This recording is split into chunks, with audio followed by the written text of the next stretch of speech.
Hi, I'm Arcadia. I'm the founder and president of Infinite Screentime. And so, Audrey, thank you so much for inviting me within InclusionFX. Um, so let me explain a little bit about what Infinite Screentime is. Infinite Screentime is an organization that is dedicated to dispelling the negative connotations of screen time. And it's about sort of positioning screen time and technology to be an opportunity for connective creativity and like no shame, no guilt around parenting. And it's been a journey to get to this place. And I'll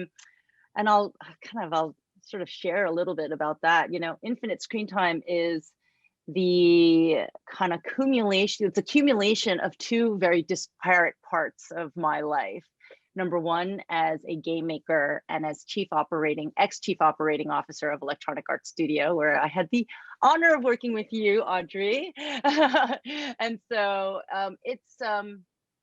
you know, so you know that part of my life is being the COO of EA and working in a decade plus in the video game industry, where you're sort of pursuing that passion, you know, of working on something that's such an incredible creative force, working with various talented people from all different parts of not only the industry, but of different crafts, and sort of building something together.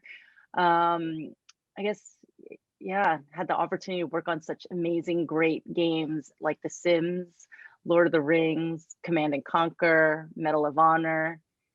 Do you remember Majestic? Okay.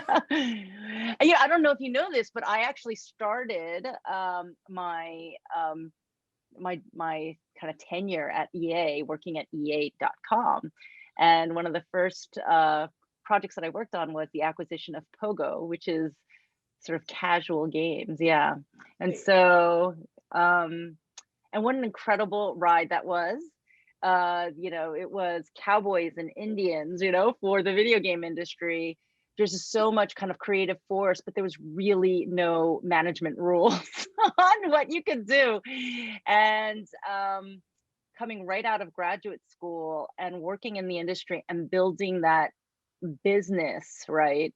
And really trying to define what was right and what was wrong. It was a really amazing time. Not only did I cut my teeth on building teams and developing a craft, but what it meant to be a strong manager, right? Of people who were my peers, and what an, you know, and so it was incredible, incredible, incredible. And then after, you know, once becoming the COO, I actually retired from Electronic Arts when I was 39 weeks pregnant with my first kid. And I felt as though that I could not imagine, I wanted to really focus on the next sort of chapter of my life of being a mom. And I couldn't imagine how I could do both with the idea of excellence that I had in my mind. And so, you know, Audrey, you know what it was like to work with me. It was non-stop. And I Yeah. remember feeling as though that you know, I like, you know, that I had to do everything in my power to try to make something great, build a functional organization, and you know, and I guess work on my personal best, right? And I felt the same way about being a mom. And I love talking to you about this because you were a mom at that time. and I honestly, I really thought that I was going to sort of walk off into the sunset, sort of, you know, stirring a pot of spaghetti in one hand and breastfeeding my baby in the other. Ah, And it was going to be bliss, right? Because running a 400-person studio, that was hard. How hard could like raising a little baby be? I mean, it could be so simple, right? I mean, it's just one resource instead of 400. Yeah, no, I was completely off my rocker. Being a mom is so much harder than running a 400-person video game studio. I mean, now all of a sudden, you know, I used to have like an organization where I'd be like, all right, we need to do this, right? Here's the schedule, right? And then people would be like, okay, let's go, right? Whereas I'd be like, the book says little baby, you should be doing this. Why aren't you doing that? I joke because like being a mom is a full contact guttural sport. Gets in every single crevice of, kind of like this organic human nature, right? And it really gets to the core of how insignificant and how powerless we are in so many ways, and so that's the next. I like to think of my I like to think of my career in these three parts. Number one as a game maker, and number two then as a mother. And then so for the next, I guess, I worked at EA for 15 years, and then the next sort of 14 years as a stay-at-home mom and raising three children in Asia, which also not only the cultural challenges, but just the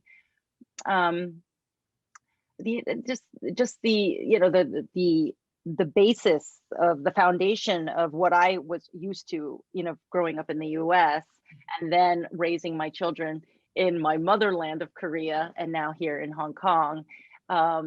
It's been incredible. And so, we talk about this leaning in, right?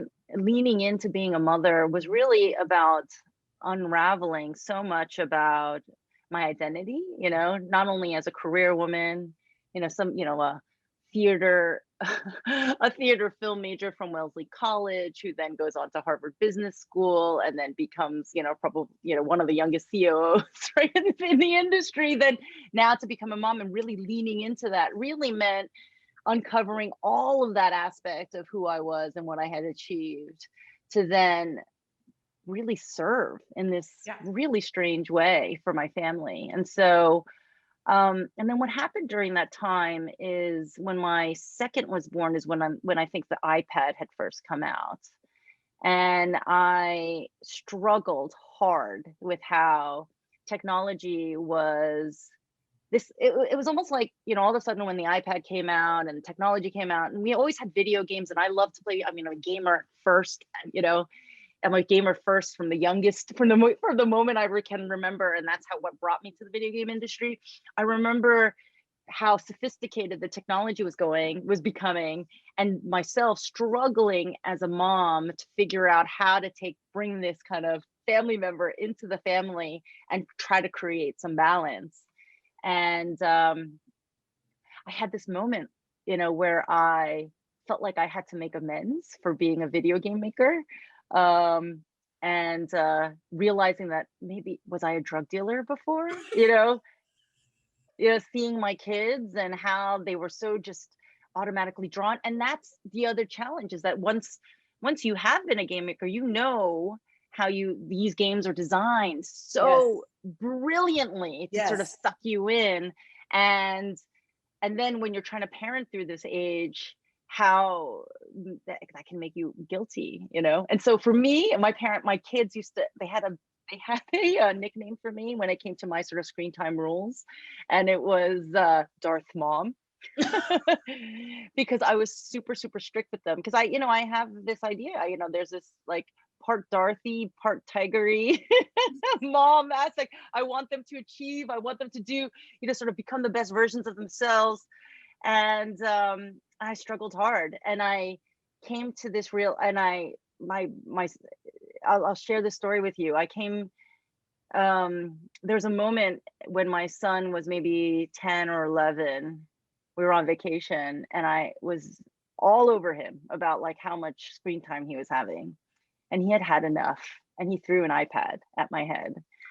And and that was the moment where I realized, what kind of message am I sending my kids about technology? I'm telling them that this thing has a power over you.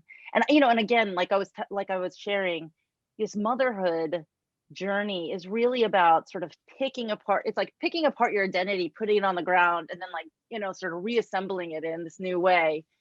And I realized that I had this guilt, right, about being a game maker. I had this guilt about kind of coming to this this industry with this passion of making games and knowing what that was, and having almost an addiction to work as well, right?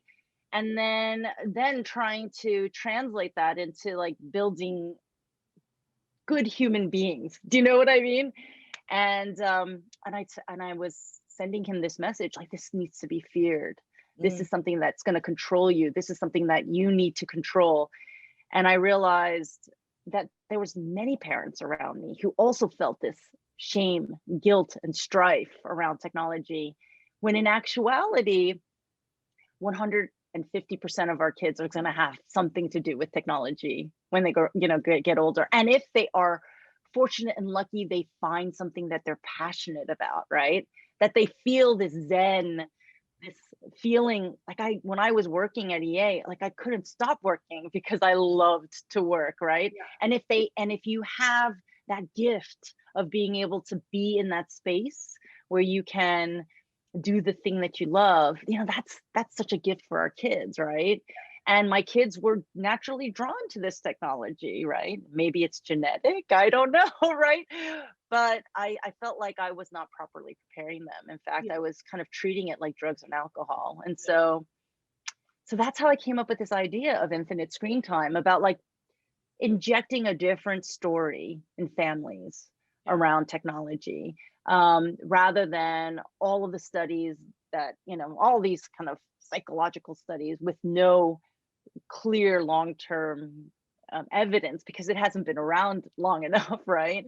To something about like building self-control and about bringing mindfulness around technology, about seeing it as a tool, etc. And so that's what I've been doing now for the last 1.5 years, is sort of coaching families around how to put technology in a space where it can build families up instead of tear them down.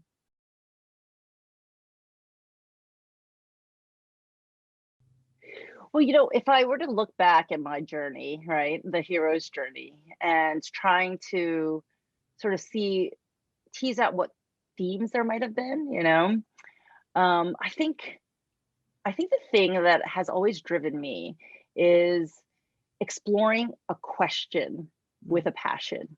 And so I masterminded my way to electronic arts. I love talking about that, right? I masterminded my way to electronic arts. I remember there was a point after I graduated from undergrad, and I was playing Zelda with my friends, and it was like way late at night. And I knew the next day I had a job, and I was like, hated my job. And all I wanted to do was play games. But to some extent, it was something that I really not only was passionate about, but I was addicted to it. I was like, this is so awesome. I just thought that there was an amazing opportunity for storytelling and compassion and empathy and all of the other stuff in this medium that seemed so crude at the time, right? But had opportunity. And a friend of mine who was in our little gamer group, he spoke Japanese. And so he said, I'm moving to Japan and I'm going to go work at Sega. And I just thought to myself, you can do that? Like, is that even a possibility? And I joke that I masterminded my way to electronic arts because I said, I need to work in the video game industry. I just have to figure out a way. And, being a good Asian girl that I am, right? Having to sort of, I guess, do the thing that my parents always wanted me to. I had thought I was going to go to graduate school at a certain point. And I said, okay, you know what I'm going to do is I'm going to go to graduate school and I'm going to figure out how to make this switch and transition to the video game industry. And so when I was at Harvard Business School, in the second year, you're able to do what they call an independent study. And so what I did was I focused my independent study on game development, sort of innovative processes of development in the video game industry. And what I had the opportunity to do was sort of pick up the phone and talk to industry folks, right? And ask them, so how are games made? And so I would, call up, sort of Bobby Kotick at Activision. And I'd say, hi, my name is Arcadia. I'm calling from the Harvard Business School. I'm doing this study. Would you like to talk to me about XYZ? And I called up Bing Gordon. Hi, I'm Arcadia. I'm calling from Harvard Business School. And at the time, I think the industry was in a space where they'd be like, Harvard is calling me, what, why, who, right? And so I would get these calls returned. And lo and behold, there'd be opportunities for me to be able to network to those individuals, to then get a job after school. And then I also got to know, oh, these are the different companies. And in my mind, I always thought that EA was positioned well, right? And so, we talked about mentors, right? So Ben Gordon was an amazing mentor for me during my time at EA. And I remember though, when I, sort of was asking him for a job, coming from Harvard Business School, he's like, okay, well, let's put you in the finance group, or let's put you in, let's put you in finance or marketing. And I would say, no, I want to work in production. And he said to me, I'll never forget, no, Arcadia, hardened criminals work in production at video games, not Harvard MBAs. And I said, no, I really want to work in video games, and I want to work in production. And he was like, all right, well, we'll see. And I remember, I had an, sort of associate producer position job, right? And if you were to compare my salary to any of my classmates that graduated, right, I was making maybe 30% of the starting salary of a typical Harvard Business School student. But that's where I wanted to be, with the hardened criminals. And, I talk about exploring that question, right? And the thing that I was most passionate about, I really did enjoy working in the creative side. But I realized my kind of creative decision, there was so much talent. There was just so many amazing people who, talk about innovative ideas or a creative source. It was just so brilliant. And what I could offer to the table was what I actually did my individual study on, which is the processes, right? Wow, there's so much wonderful creative ideas. The industry was just starting off and really trying to understand really strong project management and production processes, right? And so, but Audrey, what you brought was from the film industry, like the whole idea of the call sheet, the production calls, and all of that, all that very, very detail-oriented acumen that's well established in the film industry. We were just trying to figure that stuff out in the video game industry. And so I found a ton of innovation just asking that question: how can we do this better? Right? How can we do this better? And so I realized, even in my next phase as being a mom, right? I mean, I'm a nerd. I read every single mommy book. You're talking about there's no manual. I read all the mommy books. I read them all, right? I tried the Spirited Child, the Sleeping Child, the Baby Whisperer, the Spock. I mean, like every single one. And you know what I realized in that too is that actually what I bring to the table is something vastly different in this mommy journey, right? What a book can't tell me is how Arcadia is going to do it, right? And so I thought to myself, how can I do this better? And this is I have 3 children, right? 2 same parents, 3 kids. Oh my gosh, they could not be more different, all 3 of them, right? And so even when you think, oh, I think I figured this out, right? The next one, no, you're starting all over.